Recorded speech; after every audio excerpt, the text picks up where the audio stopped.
Pemirsa, berdasarkan rilis dari Bawaslu Provinsi Jawa Tengah yang menyatakan bahwa Bawaslu Provinsi Jawa Tengah mendesak kepada seluruh pihak agar tidak melakukan kampanye terselubung di tengah wabah COVID-19.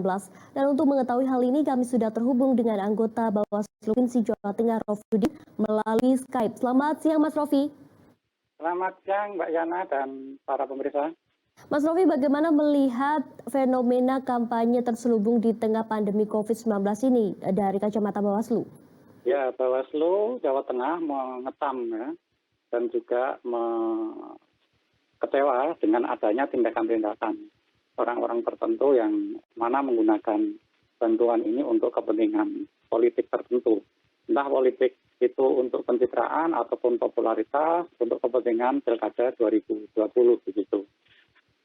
Bawaslu di Jawa Tengah sebenarnya sudah sejak lama mengingatkan kepada para kepala daerah yang maju lagi di Pilkada 2020 untuk tidak memanfaatkan potensi-potensi yang ada di pemerintahan untuk kepentingan politik praktis. Itu baik melalui surat secara langsung dikirim kepada kepala daerah ataupun melalui media-media yang ada begitu. Jadi pencegahan yang sudah kami lakukan itu sudah kami lakukan. Kenapa? Karena di tengah situasi seperti ini, bantu kita semua setuju untuk kemudian setiap orang mencurahkan keringat untuk membantu. Tapi kalau kemudian bantuan ini tujuannya adalah untuk kepentingan politik, bukan untuk kepentingan kemanusiaan, tentu kita patut prihatin begitu.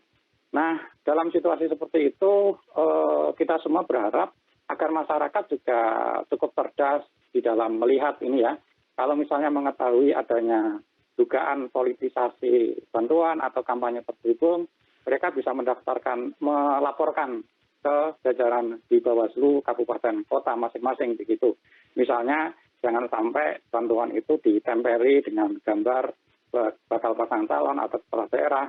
Cukup misalnya diberi label dengan bantuan pemerintahan kabupaten misalnya, pemerintahan daerah misalnya, atau kementerian ini itu dan sebagainya. Tidak usahlah kemudian mengumbar bantuan-bantuan itu untuk kepentingan-kepentingan politik, pencitraan, popularitas. Sangat tidak etis ketika misalnya di tengah situasi wabah Corona 2019 yang 2020 yang luar biasa seperti ini, justru digunakan untuk kepentingan politik praktis begitu. Mas, kita merujuk pada salah satu kasus yang belakangan ini tengah viral yang diduga dilakukan oleh Bupati Klaten. Apakah hal ini juga termasuk dalam kampanye terselubung? Kita tahu bahwa juga belum dinyatakan sebagai calon bupati oleh KPU setempat.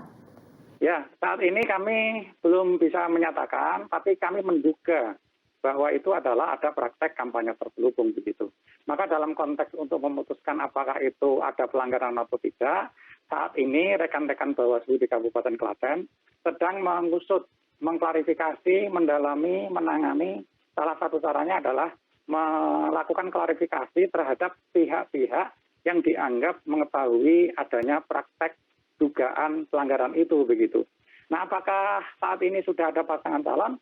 Memang belum, bahwa saat ini belum ada pasangan calon, tapi setidaknya kalau misalnya hasil kajian nanti menemukan bahwa memang ada dugaan-dugaan yang itu memenuhi syarat pidana, maka akan kita teruskan untuk proses pidana. Tapi kalau misalnya kasus itu tidak mengandung unsur pidana tetapi mengandung unsur pelanggaran perundang-undang yang lainnya, maka Bawaslu bisa meneruskan hasil penelusuran dan kajian itu kepada instansi yang berwenang begitu.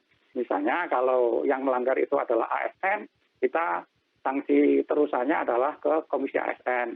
Misalnya bupati atau wali kota, terusannya bisa ke gubernur, atau gubernur yang misalnya melakukan dugaan pelanggaran undang-undang lainnya, bisa kita sampaikan kepada Kementerian Dalam Negeri. Karena sesuai dengan Undang-Undang 10 2016 tentang Pilkada itu menyatakan bahwa dugaan pelanggaran yang bukan menjadi kewenangan Bawaslu atau tidak memenuhi unsur, itu bisa diteruskan oleh Bawaslu ke instansi yang berwenang begitu. Jadi terkait dengan kasus Klaten, hari ini masih dalam proses pendalaman, pengumpulan bukti-bukti, kami melakukan klarifikasi untuk kemudian agar dugaan pelanggaran itu bisa terang benderang. Kalau misalnya dugaan itu tidak terbukti, ya bagaimana lagi misalnya gitu ya. Tentu untuk memutuskan apakah itu melanggar hukum atau tidak, kami perlu mengkaji, mendalami, memverifikasi, mengkonfirmasi agar semua terang benderang begitu. Baik, sanksi yang dimungkinkan akan diberikan ini berupa apa, Mas, biasanya? Apakah hanya teguran lisan atau bisa tertulis atau apa, Mas? Ya, kalau kita bicara soal sanksi, memang kita tidak bisa berandai-andai ya terkait dengan kasus di Klaten itu, karena sekali lagi kami masih melakukan penelusuran begitu. Tapi kalau misalnya secara umum kita bicara soal undang-undang, kalau pidana tentu akan diusut dari sisi pidana, nanti ada jaksa dan kepolisian, dan juga hakim lah yang akan memutuskan vonisnya seperti apa begitu. Tapi kalau pelanggaran hukum lainnya, kita sifatnya adalah merekomendasikan. Nah, rekomendasi itu kita teruskan kepada instansi yang berwenang. Nanti instansi yang berwenang pasti akan melakukan kajian. Apakah dia mengeluarkan sanksi atau tidak? Ya kita dorong untuk kemudian memberikan sanksi begitu. Sanksinya apa? Ya bisa bermacam-macam sesuai dengan kategorisasi kedalaman dugaan pelanggaran itu begitu.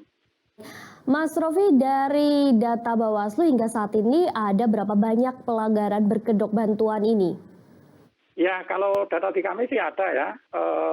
Tapi ini sekali lagi baru dugaan-dugaan ya. Misalnya di Kota Semarang itu ada bantuan yang saat ini juga masih di dalam penelusuran. Ada foto wali kota dan wakil wali kota. Sementara kita tahu bahwa dua orang ini kabarnya juga akan maju lagi begitu. Nah, apakah itu mengandung unsur pelanggaran sesuai dengan hukum positif atau tidak? Kita tunggu saja kajian dari penelusuran dari Bawaslu begitu. Tapi setidaknya dari sisi etika, dari sisi etis, tentu bantuan-bantuan seperti itu ketika misalnya digunakan untuk ya pencitraan atau popularitas, tentu ya tidak etis. Tapi kan Bawaslu itu dari sisi etis kan hanya bisa menghimbau, mendesak, meminta. Bawaslu hanya bisa menindak dalam kerangka untuk ada atau tidak unsur pelanggaran hukum yang dilakukan oleh subjek pelakunya begitu. Baik, tentu kita berharap agar kasus semacam ini tidak terjadi lagi. Terima kasih Mas Rofiuddin telah bergabung bersama kami di Metro News. Selamat siang, selamat beraktivitas kembali.